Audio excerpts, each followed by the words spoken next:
sinabi po ni Secretary Bonoan na ginagawa na po yung timetable at yung preliminary traffic management plan na para po sa rehab ng EDSA. Target pa rin po ay makakapagsimula ng March para matapos po siya in time for the ASEAN. Southbound lang muna po ang gagawin.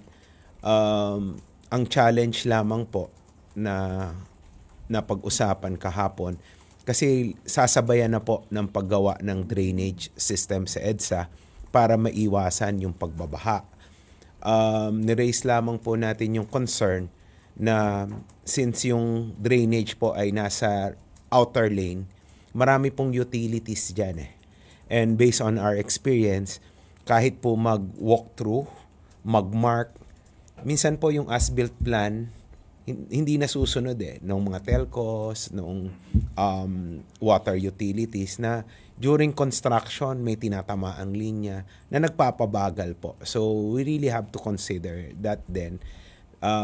Napag-usapan din po yung mga areas na walang masyadong alternate route.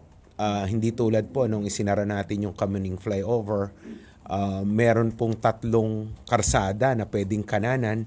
Tapos makakabalik din po sa EDSA after ng Kamuning flyover na nung minanage naman natin well, hindi po masyadong nag-create ng mabigat na daloy ng traffic.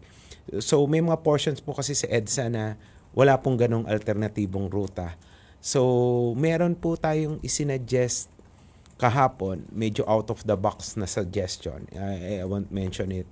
Ang sabi lamang po ng ating Pangulo ay we have to consider it.